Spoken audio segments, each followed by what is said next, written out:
I actually think that complacency is going to be our biggest enemy in this next period. It's inevitable after a big success, and we're going to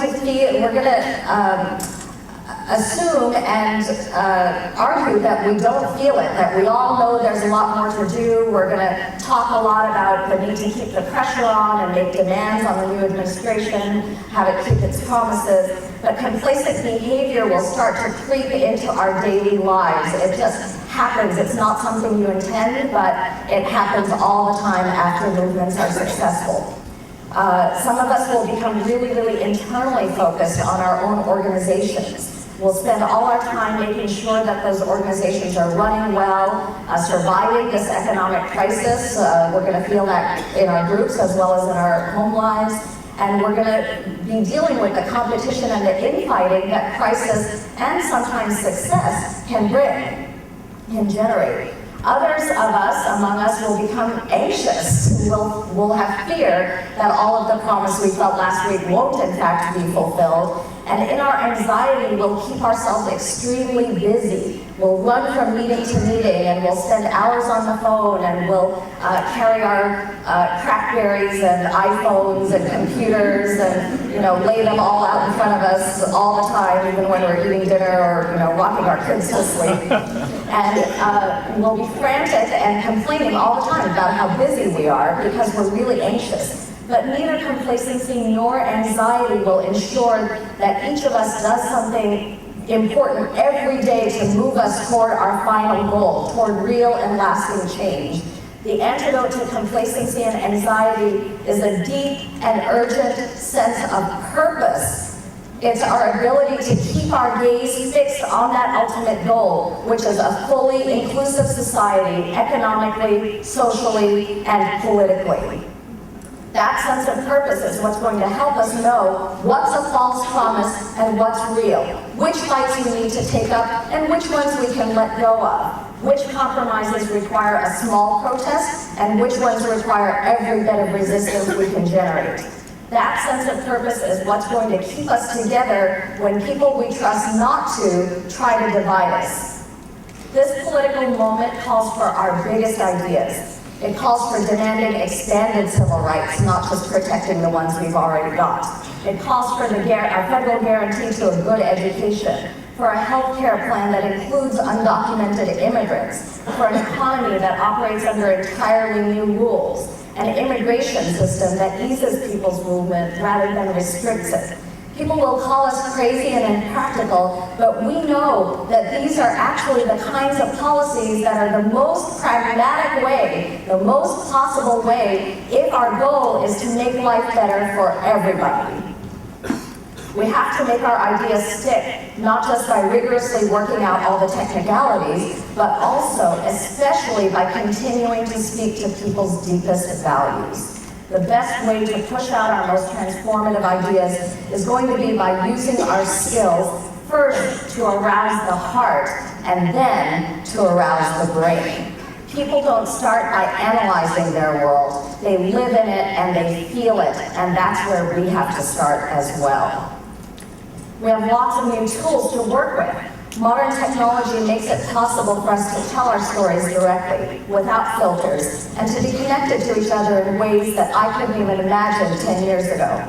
By the way, I'm looking forward to making lots of new friends on Facebook. And getting all my old friends on there too. So modern technology offers us many, many new tools and lots of great opportunities. But there's threat here too, because media and technology and politics have merged in our world. And it all moves very, very fast, faster than we could have imagined. So if we can't keep up, we're going to be left behind. And the people that we're here representing can't afford to be left behind.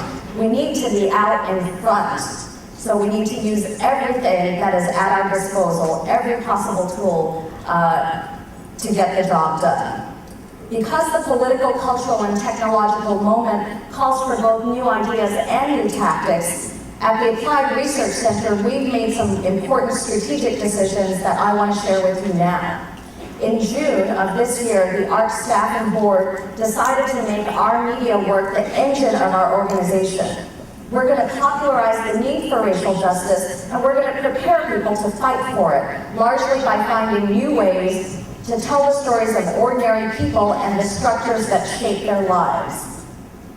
We've been moving in this direction for a long time, and many of you are avid readers of color lines, or you have used our multimedia tools, or you've contributed to our blog, RaceWire.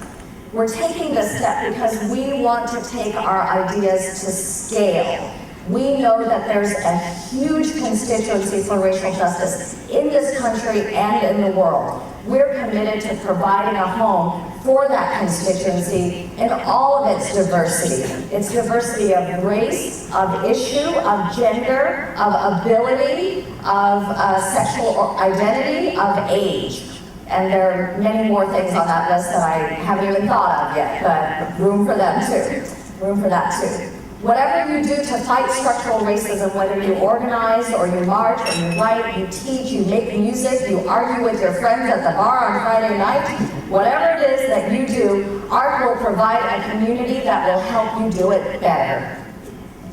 We're going to use the media and new technology to build and maintain this home, and you'll get some previews of our upcoming experiments here at this conference, and I really want to encourage everybody to take advantage of that. So you should go to the Media, Arts, and Technology workshops in addition to the issue workshops that you're interested in. We'll be using some fun new features here, like our text message polling system, which I also encourage you to use. And all of you who are dying to be on camera will have plenty of opportunities to record your thoughts for posterity.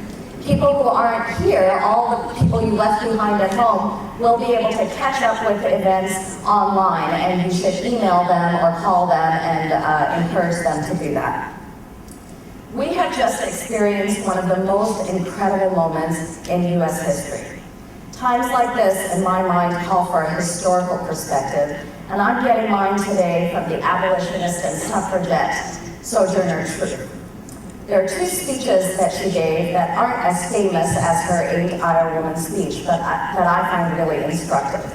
The first one is from the 1850s, before the Civil War. Sojourner Truth was a prolific speaker, spoke dozens of times in a week even, and traveled the entire country doing that.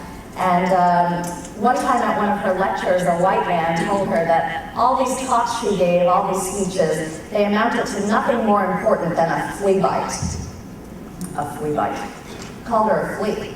So her response was, maybe so, but Lord willing, I'll keep you scratching.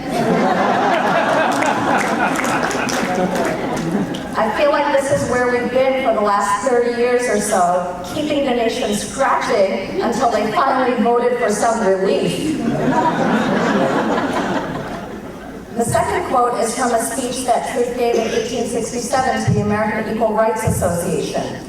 Emancipation had opened up the vote for black men, and this meeting happened soon after that event. And Sojourner Truth knew that black women had to have the vote too, so that they could make their full contributions and not be beholden to anybody.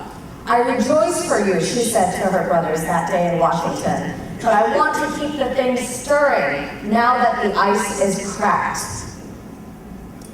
The outcome of this election signaled that it is possible to overcome both personal prejudice and structural obstacles to unite people behind hope and real solutions. We didn't crack that ice by ignoring racism and refusing to talk about it. We cracked it by out-talking, out-organizing, and outpacing those people who figured that racist assumptions would carry the day.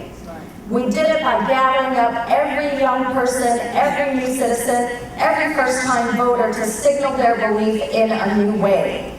We did it by convincing people that racism was not going to help build the country that they wanted to live in.